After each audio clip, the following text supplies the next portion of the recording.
Hello दोस्तों, my name is Ashish Rathore. I am back with another video. दोस्तों, एक बार फिर से आपका स्वागत है मेरे चैनल पर। अगर आपने मेरा चैनल सब्सक्राइब नहीं किया है और अपने दोस्तों के साथ शेयर नहीं किया तो आज अगर वीडियो आपको अच्छी लगे तो कर दीजिएगा दोस्तों। तो चलिए शुरू करते हैं आज की वीडियो बिना देरी के।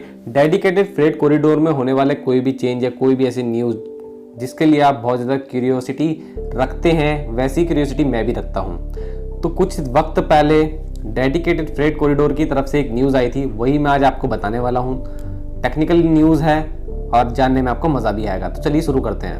तो ट्रैक तो बन रहे हैं दोस्तों, हम लोगों को पता है, ईस्टर्न डेडिकेटेड फ्रेट कॉरिडोर और वेस्टर्न डेडिकेटेड फ्रेट कॉरिडोर दोनों में ही। आज बात करूंगा इलेक्ट्रिफिकेशन से रिलेटेड एक न्यूज़ की। इलेक्ट्रिफिकेशन ईडीएफसी में किस तरीके से कौन सी कंपनी कर रही है और कौन सा कॉन्ट्रैक्ट निकाला गया था पिछले दिनों और वो कॉन्ट्रैक्ट किस कंपनी ने जीता, बात करते हैं इस बारे में। दोस्तों, अप्रैल के मंथ में खबर सामने आई थी कि ईडीएफसी के दो सेक्शंस, खुर्जा टू दादरी जो सेक्शन है और खुर्जा टू साहनेवाल जो कि लुधियाना डिस्ट्रिक्ट में पड़ता है, तो लुधियाना से शुरू होने वाला ईडीएफसी जो कि खुर्जा तक जाता है, ये जो रूट है ये सिंगल इलेक्ट्रिफाइड होगा, सिंगल लाइन होगा और इसका जो डिले है बहुत ज्यादा हो गया है, आप लोग जानते हैं। इसमें लैंड एक्विजिशन का काम तो हो गया, बाद में लैंड को ट्रैक बिछाने योग्य बनाया जा रहा है धीमे धीमे। अगर आप ऐसी सिटी से बिलोंग करते हैं जो बीच में पड़ती है इस रूट के, आपके यहाँ डीएफसी का कितना काम हो गया बताना मुझे कमेंट में। तो Sahnewal to Khurja and Khurja to Dadri दो सेक्शन के इलेक्ट्रिफिकेशन के लिए टेंडर निकाला गया था, जिसमें Larsen and Toubro L&T construction company को ये कॉन्ट्रैक्ट दिया गया। L&T कंपनी जो कि बहुत ही ज्यादा ग्लोबली वर्क करती है इस तरीके के, चाहे वो रेलवे इलेक्ट्रिफिकेशन, ट्रांसपोर्टेशन और साथ में कंस्ट्रक्शन में बहुत भूमिका निभाई है इसने बहुत बड़ी बड़ी प्रोजेक्ट में। तो L&T को इन दोनों ही सेक्शन में इलेक्ट्रिफिकेशन का काम दिया गया है। जो ये सेक्शन है, इन दोनों सेक्शन को मिला करके जो ट्रैक की लेंथ होने वाली है वो 638 किलोमीटर होने वाली है।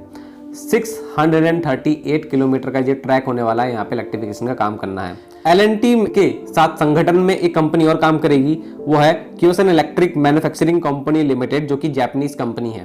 तो ये दोनों कंपनी मिलकर के इन दोनों सेक्शन में काम करने वाली है। तो अब इस प्रोजेक्ट के अंदर सबसे पहला काम 2x25 kV ओवरहेड इलेक्ट्रिफिकेशन का काम दिया गया है। साथ ही में इन दोनों ही सेक्शन पर सिग्नलिंग एंड टेलीकम्युनिकेशन का काम भी इन्हीं को दिया गया है। तो मतलब दो तरह के काम हो गए, signalling and telecommunication plus 2x25 kV electrification का काम दिया गया है। तो ओवरहेड इलेक्ट्रिफिकेशन जो है 2x25 kV में आपको बता रहा हूँ, ये एक टेक्निक है 2x25 kV, जिससे कि हम अपने लॉसेस कम कर सकते हैं ओवरहेड लाइन में और साथ में इसमें ऑटो ट्रांसफार्मर का रोल भी बहुत बढ़ जाता है। इसके बारे में पूरा अगर मैं आपको एक डेडिकेटेड वीडियो बना के दूं तो आपको कैसा लगेगा, अगर आपको चाहिए ऐसी वीडियो तो कमेंट कीजिएगा दोस्तों। और इस तरीके की टेक्निक की वजह से दोस्तों जो हमारी ओवरहेड लाइन है उसकी एफिशिएंसी ओवरऑल बहुत बढ़ जाती है और साथ में जो लोकोमोटिव चलते हैं इस इलेक्ट्रिफिकेशन के अंडर में बहुत ही ज्यादा फ्लुएंटली वर्क कर पाते हैं। तो इन दोनों रूटों पर दो तरह का काम दिया गया है। अब खुर्जा दादरी के बारे में थोड़ा बात करता हूं। दादरी एक ऐसा पॉइंट है, स्टेशन है डीएफसी में, जहां पर दो डीएफसी आकर के मिलते हैं, ईस्टर्न डेडिकेटेड और western dedicated freight corridor. EDFC और डब्ल्यूडीएफसी दोनों का जंक्शन है दादरी और दादरी तक काम होगा L&T के द्वारा, खुर्जा टू दादरी। तो यहां से हमें ये जानने में आसानी होगी कि काम कहां पर शुरू हो चुका है, क्योंकि यहां पर जो ये ऑर्डर दिए गए हैं इसके तहत L&T ने बताया कि अब वो बहुत जल्द काम शुरू करने वाले हैं। थोड़ा सा और आगे आपको इन्फॉर्मेशन देना शुरू करता हूं।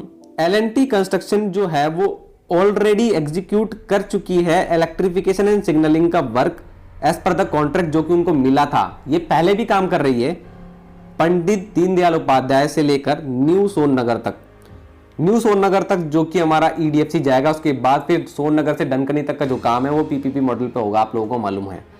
तो न्यू सोननगर तक का काम ये इलेक्ट्रिफिकेशन का L&T ही कर रही है, जो कि वो पहले से ही चालू कर चुकी है। आप भी अपडेट देना अगर आप वहां रहते हैं।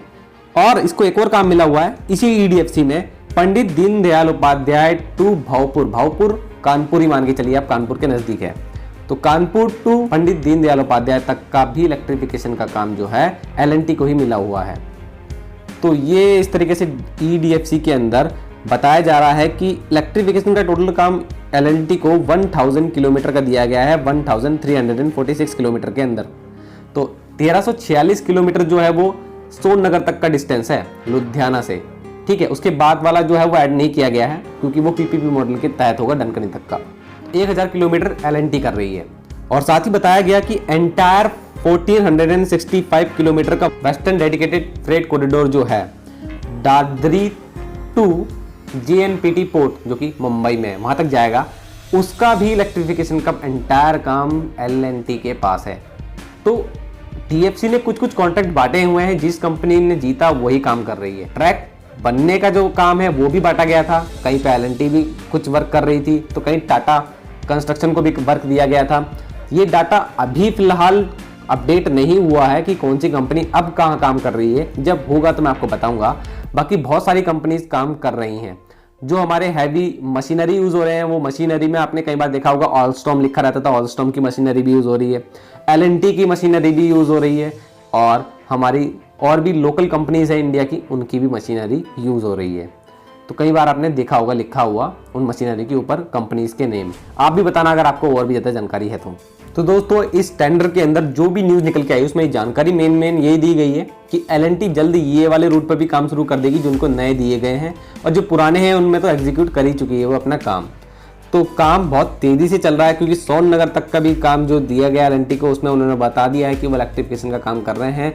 तो आई होप कि 2021 के मिड तक हमें कुछ और भी ज़्यादा अच्छी न्यूज़ मिल सके, क्योंकि भाऊपुर तक तो ट्रेनें जा रही हैं, खुर्जा टू भाऊपुर, और खुर्जा टू लुधियाना का जो ट्रैक है वो भी जल्द बन जाए, हम ये चाहते हैं। लेकिन उसकी डेडलाइन जो है लगभग 2022 तक की बताई गई है। तो देखते हैं अब क्या होता है। और ईडीएफसी के साथ साथ डब्ल्यूडीएफसी में भी बहुत ज़्यादा कंस्ट्रक्शन का वर्क चल रहा है, जो कि पालनपुर तक कुछ ट्रायल और भी मेरे को सुनने में आए हुए हैं। आपको मैं जानकारी दे दूंगा जैसी और ऑफिशियल जानकारी उपलब्ध होगी। बाकी आप लोग जो इंजीनियर्स और बड़े पदों पर बैठे हो, कोई भी अगर व्यक्ति देख रहा है इस वीडियो को तो वो और भी अपडेट कर दे, जिससे कि लोगों की अंदर जो क्वेश्चन उठ रहे हैं डीएफसी को लेकर के वो भी उनके हल होते रहे मेरी वीडियो के माध्यम से। तो दोस्तों आज के लिए इतना ही। God bless you, bye bye, Vande Mataram, Bharat माता की जय।